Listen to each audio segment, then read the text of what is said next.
Hi, hello, isang magandang umaga, tanghali, hapon, gabi sa inyo pong lahat. Anong oras man ninyo napapanood ang video ito, tayo po muli ay nandito na naman sa akin pong programa na hindi ninyo programa. Ang tandaan mo, ito. Tandaan natin, ito. Kaya Brad, ano naman ba ang aming tatandaan sa programa mo na hindi namin programa? Ito ang ating tatandaan ngayon. Nagpapagaling na pananalig. Ano yon? Nagpapagaling na pananalig o pananampalataya. Bakit naman yan ang aming tatandaan? Sapagkat ito po ay may kaugnayan para sa pagbasa sa araw po ng linggo sa susunod na linggo, June 30, 2024. Ngunit bago yan, bibigyan po muna natin ng daan ang atin po mga kapatid na wala pong sawang sumusuporta sa atin pong channel, ang wala pong sawang nagko-comment, nagla-like at nagbe-views. Salamat sa ating mga kapatid kay Doc Ba, kay Jing Ramos, Nelson Umipig, Marcelo Peralta Kapitle, kay Sis Dumilin Alberto, maraming salamat po sa iyo, kay Sis Nifa Ay, Brother Ronald Pagalyaman, Glenn Bagsit Fulgar, Arnold Fulgar, Syra Fernicol Baligwat, Ronald Villaflor, Agri Healthy Lifestyle TV, at kay Brother Dindo Colupano yan syempre. Kay Oreo Orion, Ami Bumanlag, kay John Lloyd Mabansag, kay Marchita Lastra, Jennifer Generoso, Juan Orlando, Justin Albon, salamat, kay Lionel Marquez, Norberto Macaraig, kay Mel Horca, kay Josepina Constantino, Daisy Villanueva, kay Brother Joe Edpin ng Australia, kay Brother Nelson Domingo, kay Ariel Soriano, Ricardo Bernardo Duson, at kay Lydia Caballero, Raquel Rivera, Artemio Aquino Antonio, Rosalyn Manzano, Marlo Botardo, Grace Gonzales, kay Carlos Biesca, first time po, salamat sa iyo. Kay Yulol Hanayama Venus, salamat, first time din po niya. Ganon din kay Grace Magsino, Gloria Agpawa. Maraming salamat po sa inyo pong walang sawang pagsuporta. At kung ibig din po ninyong masama sa shoutout para sa mga Gospel Sunday Reflection po ng programang ito, wag lang po kayong mag-like, mag-comment din po kayo para makikita ko po na kayo po ay nag-appear sa comment section. Pag-like kasi hindi nakikita. At kung kayo po ay bago lamang sa panonood sa programang ito at hindi pa kayo nakasubscribe, mag-subscribe naman po kayo. At i-share nyo na rin ang video ito sa mga inaakala ninyong makakatulong sa kanila. Malay nyo, mapagpala yung sinera ninyo at pagpapalain din kayo ng ating Panginoon. At tayo po ay magpapatuloy na. Ano po yung ating tatandaan? Nagpapagaling na pananalig. Hanguin na nga po natin ang ating pagbasa sa Ebanghelyo ni San Marcos, Kabanatang 5, mga talatang 21 hanggang 43. Si Jesus ay sumakay sa bangka at bumalik sa kabilang ibayo. Nasa baybayin pa lamang siya ng lawa ay dinumog na siya ng napakaraming tao. Naroon din ang isang tagapamahala ng sinagoga na ang pangalan ay Jairo. Pagkakita kay Jesus ay lumuhod sa paanan nito at nagmakaawa. Nag-aagaw buhay po ang anak kong dalagita, maawa po kayo. Sumama kayo sa akin. Ipatong ninyo sa kanyang inyong kamay upang siya ay gumaling at mabuhay. Sumama naman si Jesus, ngunit sumunod din sa kanya ang napakaraming tao, kaya't halos maipit na siya. Kasama rin doon ang isang babaeng 12 taon nang dinudugo. Hirap na siya sa sakit na iyon at marami ng doktor ang sumuri sa kanya. Naubos na ang kanyang ari-arian sa pagpapagamot, ngunit hindi pa rin siya gumagaling. Sa halip, lalo pang lumala ang kanyang karamdaman. Nabalitaan niya ang tungkol kay Jesus kaya't nakipagsiksikan siya hanggang sa makalapit sa likuran ni Jesus at hinipo ang damit nito sapagkat iniisip niyang mahipo ko lang ang kanyang damit, gagaling na ako. Agad ngang tumigil ang kanyang pagdurugo at naramdaman niyang magaling na siya. Naramdaman agad ni Jesus na may kapangyarihang lumabas sa kanya, kaya't bumaling siya sa mga tao at nagtanong, Sino ang humipo sa aking damit? Sumagot ang kanyang mga alagad, nakikita po ninyong napakaraming nagsisiksikan sa paligid ninyo. Bakit pa ninyo itinatanong kung sino ang humipo sa damit ninyo? Subalit lumingon-lingon si Jesus upang tingnan kung sino ang humipo sa damit niya.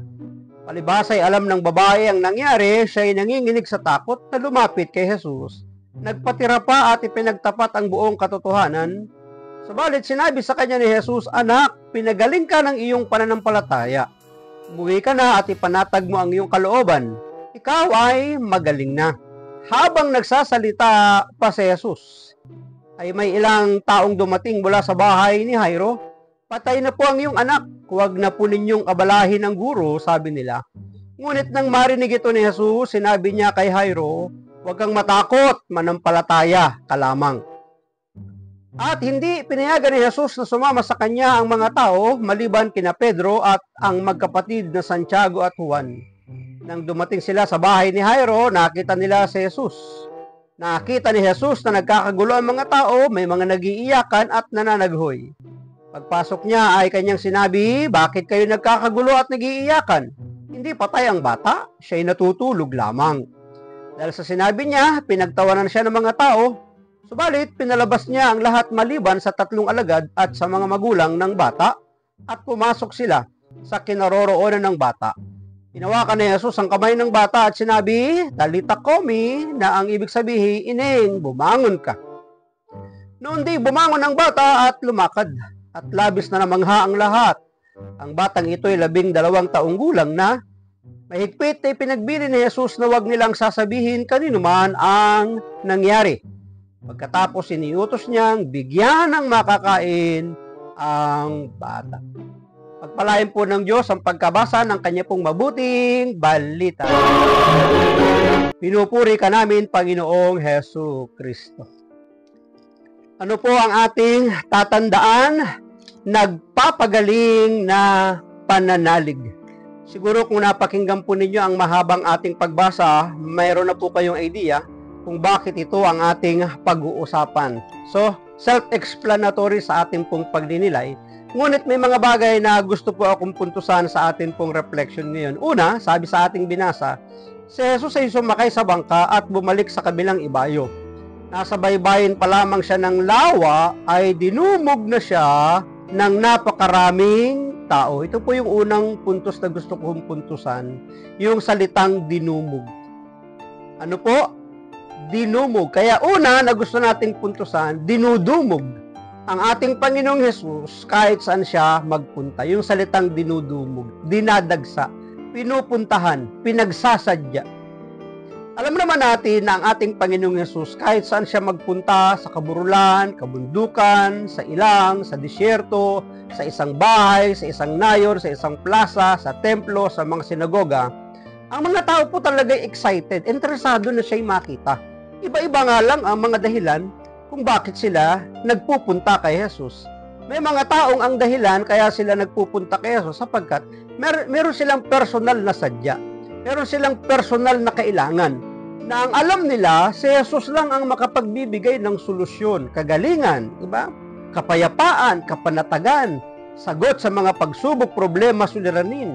May mga lumalapit pa nga kay Jesus na siya ay maging tagapamagitan sa paghahati ng yaman ng kanyang kapatid. O di ba may mga ganun eh.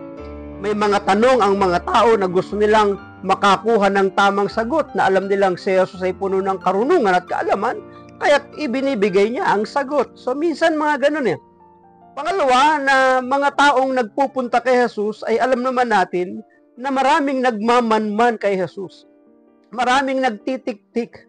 Maraming naghahanap ng mali at alam naman na natin kung sino-sino yung mga yon. Hindi yung mga taong naiinggit kay Jesus. At sino ba yung mga taong mainggitin? Hindi yung mga taong laman ng templo. Sino ba yung mga taong laman ng templo? Hindi yung mga parisiyo, saserdote, eskriba, saducees, at minsan pa yung mga pinuno ng bayan. Sapagkat si Jesus kahit saan magpunta ay sinusundan ng mga tao. Samantalang sila, walang mga sumusunod sa kanila, kaya nagdudulot ng inggit sa kanila yon. At yung mga pinuno ng bayan naman, kaya naman sila ay naghahanap ng kamalian at kapintasan ng ating Panginoon ay upang may maisakdal sila laban kay Jesus. sapagkat baka nga sa pamamagitan ng ating Panginoon ay magkaroon ng revolusyon, magkaroon ng pag-aalsa ang taong bayan at natatakot silang lupigin sila ng bansang sumasakop sa kanila. Di ba? So dinudumog si Jesus ng maraming tao sapagkat sila'y nagsasadya. Dahil alam nila na si Jesus ay may kapangyarihan para bigyan ng solusyon ang mga suliraning kanila pong pinagdadaanan. Kaya tayo din dapat ang atin pong dapat na ginagawa kapag marami tayong mga pagsubok, problema, suliranin ng ating buhay, hanapin natin kung saan may mga pagtitipon. At alam naman natin na sinasabi na 2 o 3 nang dahil kay Jesus ay sila'y nagkakatipon, naroroon ang Panginoon. Kaya puntahan po natin. Dumugin natin, dagsain natin. Hindi lang sa pagbabaka sakali yun, tinitiyak po ng salita ng Diyos na kung nasaan ang presensya ng ating Panginoon, nandun ang kanyang maraming himala, nandun ang kanyang pagpapagaling, nandun ang kanyang solusyon. Kaya nga sabi sa aklat ng Hebreo 10, di ba? Huwag nating kaliligtaan ang pagdalo sa mga pagtitipon, bagkus magpalakasan pa tayo ng loob, sapagkat doon ipinapahayag ang salita ng Diyos na nagpapatatag at nagpapatibay ng ating pananampalataya. Sabi sa verse 22, naroon din ang tagapamahala ng sinagoga na ang pangalan ay Jairo. Pagkakita kay Jesus ay lumuhod sa paanan nito at nagmakaawa. Nag-aagaw buhay po ang anak kong dalagita, maawa po kayo. Sumama kayo sa akin at ipatong ninyo sa kanya ang inyong kamay upang siya ay gumaling at mabuhay. Sabi sa verse 24, sumama naman si Jesus, ngunit sumunod din sa kanya ang napakaraming tao, kaya't halos maipit na siya. Kasama rin doon ang isang babaeng 12 taon nang dinudugo. Hirap na siya sa sakit na iyon, at marami ng doktor ang sumuri sa kanya. Naubos na ang kanyang ari-arian sa pagpapagamot, ngunit hindi pa rin siya gumaling. Sa halip, lalo pang lumala ang kanyang karamdaman. So, 2 po ang pinangalanan sa ating pagbasa. Ang isa ay si Jairo. Ngunit yung babaeng dinurugo ay walang pangalan, ngunit ang address sa kanya ay 12 taon na siyang dinurugo. Ay imagine ninyo kapag ang isang babae ay 12 taon nang naaagasan, nauubusan ng dugo.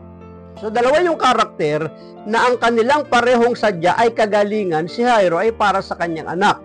Sino ba si Jairo? Siya po isang tagapamahala ng sinagoga. Parang sa mga gawain din po natin ngayon yan. Siya po yung pinaka-facilitator or pinaka-coordinator noong pong sinagoga na yon. So meron siyang katungkulan, ginagampanan sa mga gawain ng ating Panginoon. Kaya siya po ay pinagbigyan ng ating Panginoong Yesus. Ito po ang ating paniniwalaan. Kapag ikaw ay naglingkod sa Diyos, kapag tayo ay naglingkod sa Panginoon, ang lahat ng ilalapit at idudulog natin sa Kanya, ito po ay pagbibigyan ng ating Panginoon. Ang ganda nga ng ating pong pagkabasa. Sumama naman si Jesus. Ibig sabihin, ang Panginoon ay talagang sumasama sa mga taong humihingi ng tulong at saklolo kagalingan sa Kanya. Kaya nga napakaganda po Sumama naman si Jesus, ngunit sumunod din sa Kanya ang napakaraming tao, kaya't halos maipit na siya, di ba? Aalis ang Panginoon, yung mga tao naman talagang nakikipagsiksikan. Kasi nga, sinasabi natin sa ating unang pinupuntusan, dinudumog siya ng tao. Di ba, sa mundo na atin pong ginagalawan, kung saan may mapapakinabang ang tao, di ba, naroroon sila. Kung nasaan ang ayuda, nasaan ang namimigay, libreng pagkain, libreng grocery, libreng bahay, libreng motor, libreng sasakyan, di ba, nagkakandara pa ang mga tao na mauna. Bakit? Sa pagbabaka sakaling sila'y maambunan, makatanggap, makakuha ng biyaya, ng pagpapala, di ba? Ganun yung mga tao, kaya kahit saan magpunta si Jesus, ay dinudumog ng ating Panginoon. Pangalawa na gusto ho nating puntusan, sabi sa ating binasa, verse 27, nabalitaan niya ang tungkol kay Jesus kaya't nakipagsiksikan siya hanggang sa makalapit sa likuran ni Jesus at hinipo ang damit nito. Ito po ay tumutukoy na doon sa babaeng dinurugo ng mahabang panahon. At mapapansin po natin, sabi sa atin pong binasa, kaya't nakipagsiksikan siya hanggang sa makalapit sa likuran ni Jesus at hinipo ang damit nito. Verse 28, sapagkat iniisip niyang mahipo ko lang ang kanyang damit, gagaling na ako. Agad ngang tumigil ang kanyang pagdurugo at naramdaman niyang magaling na siya. Naramdaman agad ni Jesus na may kapangyarihang lumabas sa kanya, kaya't bumaling siya sa mga tao at nagtanong, "Sino ang humipo sa aking damit?" Pansinin po ninyo mga kapatid, masyado dramatic ito eh. Yung babae, alam natin na siya'y mahina, wala ng lakas, matagal na panahon na may karamdaman. Maaaring ang kanya pong paglapit kay Jesus ay hindi normal na paglalakad katulad ng mga tao nakikipagsiksikan. Meron nga ako napanood na siya po ay pagapang na lumalapit kay Jesus. Mayroon ding drawing, comics na isinilarawan yung kanyang paglapit, talagang gumagapang siya. Sign ng kanyang kahinaan. Sign na siya may karamdaman. Sign na wala siyang lakas. Kaya ang kanyang isip, ang kanyang focus, ang kanyang intention, hindi maabot ang kamay ng Panginoon. Hindi niya mahawakan physical ang Panginoon. Kundi ang kanyang target na lamang ay yung laylayan ng damit ng ating Panginoon. Biruin mo yung pananalig ng babae. Ang iba gusto pang magpapatong ng kamay. Ang iba gusto pang makarinig ng mga salita ni Jesus. Ang iba gusto pang madantian, masandalan. Pero sa babae, sa atin pong pagbasa, ang kanyang focus, ang kanyang isipan, laylayan lang ng damit ng ating Panginoon. Ang kanyang isip, mahipo lang niya ito, siya ay gagaling. Noong mga panahon na yun, ang dami nakikipagsiksikan, naiipit nga siya bakit wala naman silang naranasang himala katulad ng naranasan ng babae? Kasi yung kanilang pakikipagsiksikan, yung kanilang paghawak kay Jesus, ay hindi po hipo ng pananalig. Sa atin pong pagbasa, yung ginawa ng babaeng dinurugo ay hipo ng pananalig. Hipo ng may pananampalataya na makakamtan niya yung kanyang idudulog at ilalapit sa ating Panginoon. Pansinin po ninyo mga kapatid, hindi lahat ng pumapasok ng simbahan, ng fellowship, ng mga prayer meeting, ng mga gawain, ng mga assembly, ay tumatanggap ng pagpapala at biyaya ng Diyos ng kagalingan. Bakit? Kasi iba-iba kasi yung layunin, iba-iba yung motibo, iba-iba yung interes, iba-iba yung sadya. Ngunit may mga tao naman na kapag pumasok sa mga fellowship, sa mga sinagoga, sa mga assembly, papasok pa lang, tumatanggap na ng biyaya kasi iba po yung pasok ng may pananampalataya, attend ng may pananalig, dalo ng may pananalig, kaysa lang dumalo lang.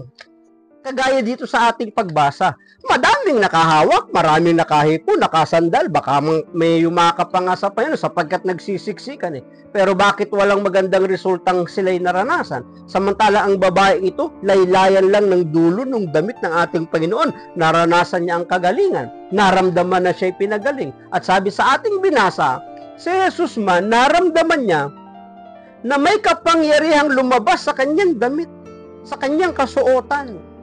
Anong ibig sabihin?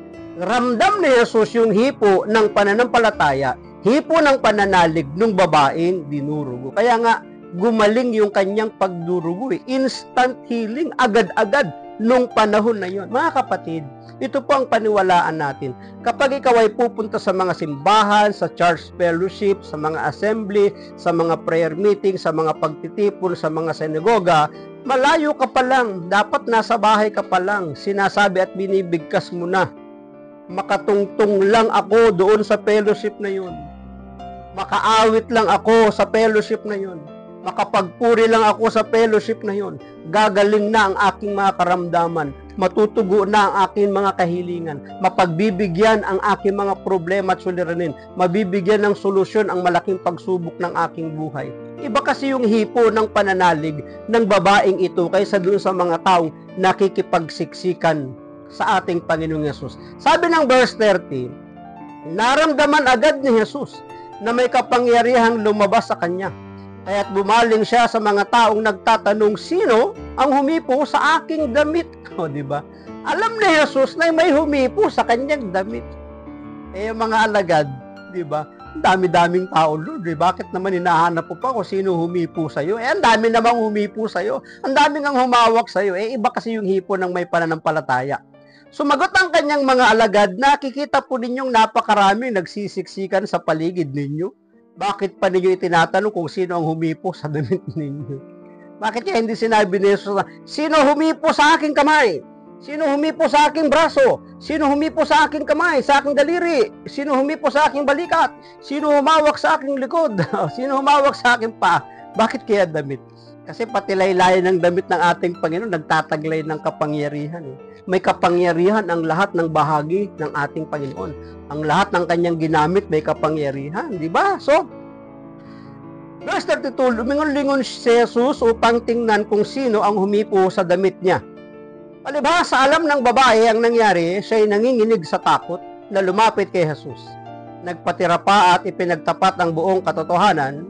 Subalit sinabi sa kanya ni Jesus, "Anak, pinagaling ka ng iyong pananampalataya. Umuwi ka na at ipanatag mo ang iyong kalooban. Ikaw ay magaling na." So napaka halaga po na mayroong ka talagang buong pananalig at pananampalataya sa Diyos. Ito, sharing lang. Hindi ko alam kung na-share ko na din po sa mga nakakaraang video. Yung akin pong panganay na anak na babae, nang siya'y una na magpupunta sa ibang bansa, nagpasama po siya sa aming mag-asawa para kumuha sa US Embassy ng kanyang visa, US visa. So sa aming pag-alis, meron siyang dalang bracelet na may pangalan ni Lord, tapos may rosary siya, tapos may panyo siya. Tapos nanalangin kami. Hindi namin narinig yung kanyang panalangin. Nag-pray din ako. Kasi lahat kami nag-pray, nag-binding kami. Bago pumunta sa US Embassy dyan sa Rojas Boulevard. So hinatid namin siya, maaga pa kami nandoon. Mga alas 7, yan, alas 8, nakapasok na siya. So naghihintay kami, nag-aabang. Medyo matagal yung aming pag-aabang eh. Mga bandang alas 11, nakita namin lumalabas na siya, nandun kami sa malayo. Natanawan namin.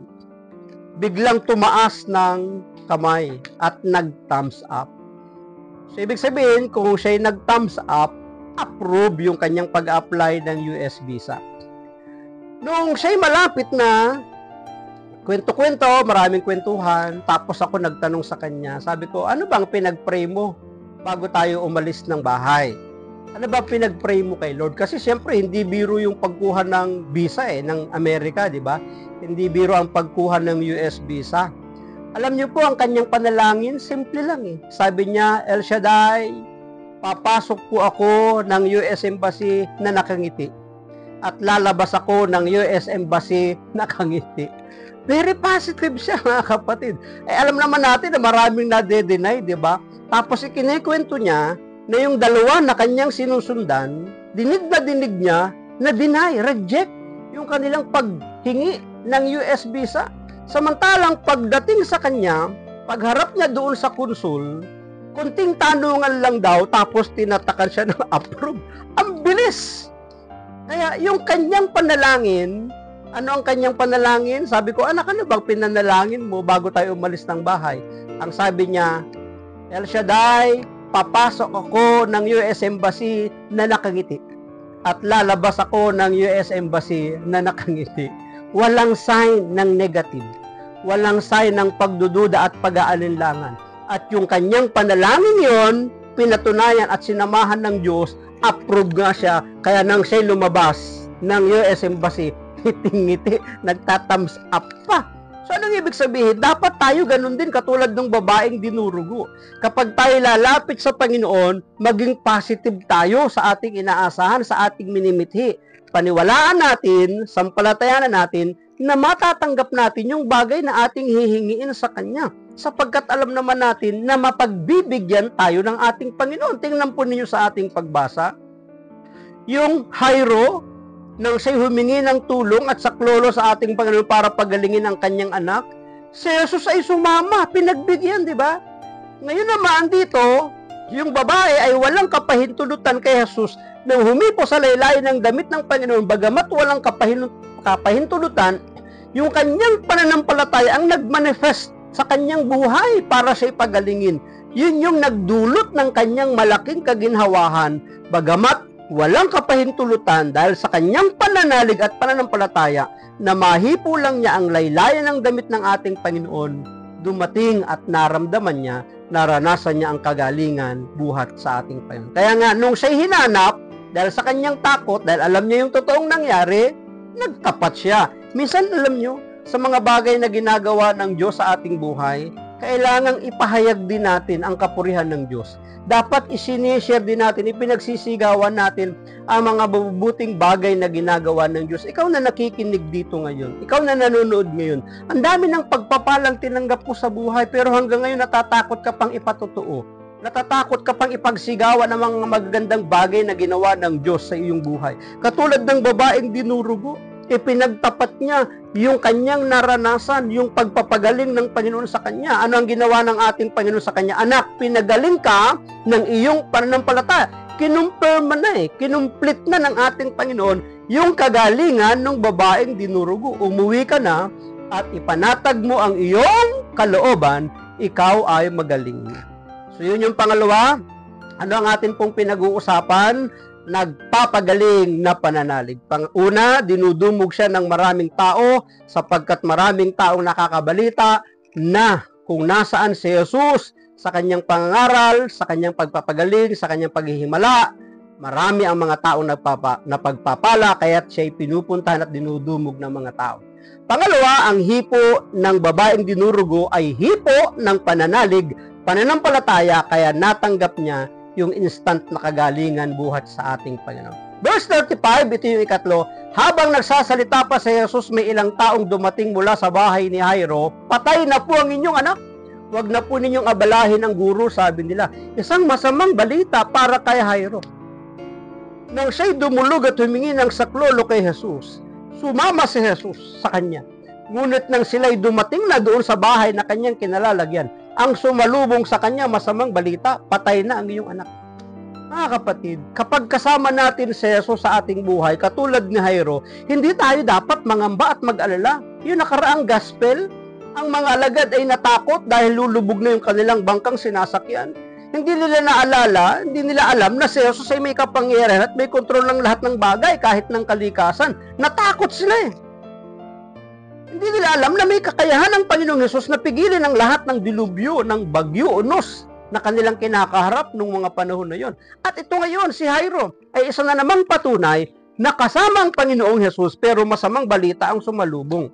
Ano ang sabi ng verse 36? Ngunit nang marinig ito ni Jesus, sinabi niya kay Jairo, huwag kang matakot, manampalataya ka lamang. Ikaw, tayo na madalas nakakarinig ng mga masasamang balita, ang sumasalubong sa atin, mga masasamang balita. Ano ang sabi ni Jesus? Pagpapanatag niya kay Jairo, huwag kang matakot, manampalataya ka lang. Ikaw din, mga kapatid.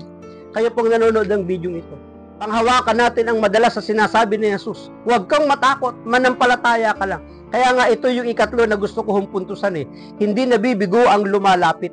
Kanino? Kay Jesus. Bakit? Sa Diyos ay walang imposible. Kay Jesus ay walang imposible. Sabi ng verse 37, at hindi pinayagan ni Jesus na sumama sa kanya ang mga tao, maliban kina Pedro, ang magkapatid na Santiago at Juan. Nang dumating sila sa bahay ni Jairo, nakita ni Jesus na nagkakagulo ang mga tao. May mga nagiiyakan at may mga nananaghoy. Ito po'y sign, palatandaan na namatay nga yung bata. Na yung inihihingi ng tulong ni Jairo na kanyang anak ay patay na sapagkat may nananaghoy na. May nagiiyakan, may nagsisigawan, di ba? So, ibig sabihin, pinatutunayan nung pangyayari yon na ang bata ay wala ng buhay. Sabi ng verse 38, nang dumating sila sa bahay ni Jairo, nakita ni Jesus na nagkakagulo ang mga tao, may mga nagiiyakan at nananaghoy. Verse 39, pagpasok niya ay kanyang sinabi, bakit kayo nagkakagulo at nagiiyakan? Hindi patay ang bata. Siya ay natutulog lamang. Para kay Jesus yung bata, tulog lang. Kaya dapat gisingin. Dahil sa sinabi niya, pinagtawanan siya ng mga tao, subalit pinalabas niya ang lahat, maliban sa 3 alagad at sa mga magulang ng bata, at pumasok sila sa kinaroroonan ng bata. Hinawakan ni Jesus ang kamay ng bata at sinabi, Talita Komi, na ang ibig sabihin, Ineng, bumangon ka. Noon di bumangon ang bata at lumakad at labis na namanghang lahat. Ang batang ito ay 12 taong gulang na mahigpit na ipinagbili ni Jesus na huwag nilang sasabihin kanino man ang nangyari. Pagkatapos iniutos niyang bigyan ng makakain ang bata. Ano yung ikatlo? Hindi nabibigo ang lumalapit. Oo, maraming sagabal, maraming negative, maraming masasamang balita. Pero ang sabi ng Panginoon, huwag kang matakot, manampalataya ka lamang. kinontra ni Jesus yung mga pahayag, sinabing masamang balita ng mga tao na patay ang bata. Ano ang sabi ng Panginoon? Hindi patay, natutulog lang. Ibig sabihin, ng panahon na yon, gigisingin, bubuhayin ng Panginoon ang bata. Kaya ito yung ikatlo, hindi nabibigo ang lumalapit sa Diyos. Ang palagi lang nating pangahahawakan, walang imposible sa Diyos. Sa isang taong nananalig, sumasampalataya, nagtitiwala sa ating Panginoon. Ano po ang ating pinag-uusapan? Ang ating pong pinag-uusapan ay ang nagpapagaling na pananalig. Una, dinudumog si Jesus ng maraming tao sapagkat alam nila na hindi sila mabibigo kay Jesus at papagbibigyan ng kanilang mga kahilingan. Pangalawa, ang hipo ng pananampalataya ay kakaiba sa mga taong dumalo lang na walang pananampalataya, dumalo lang na walang pag-asa, ngunit ang babae yung kanyang hipo ay may malaking pananalig. Pangatlo ay hindi nabibigo ang lumalapit sa ating Panginoon. Sinabi naman ninyo nandiyan, di ba? Ang lahat ng lumalapit sa Panginoon sa anumang paraan ay hindi niya itataboy, bagkus lilisang taglay ang kasagutan sa kanilang pangailangan. Maraming salamat po at ang akin lamang pong palaging sambit, hayaan natin na ang Diyos ang palagi ang maging Diyos ng ating buhay.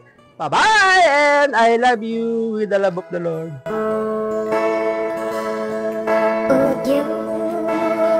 I've got some burst banana. Maraming salamat sa inyong panunood at kung kayo naman ay napagpala, huwag niyong kalimutan na mag-like and share, mag-subscribe na din at kalimbangin ang bell icon na inyong makikita sa ibaba ng video upang kayo palaging updated sa aking mga video kapag ako ay may bagong upload. Maraming salamat, God bless, and I love you with the love of the Lord. Bye-bye. One from Johnny, in case he passes by this way. And can you pass this on to Minnie, so she knows where we're at? And you better send me your address so that I can send your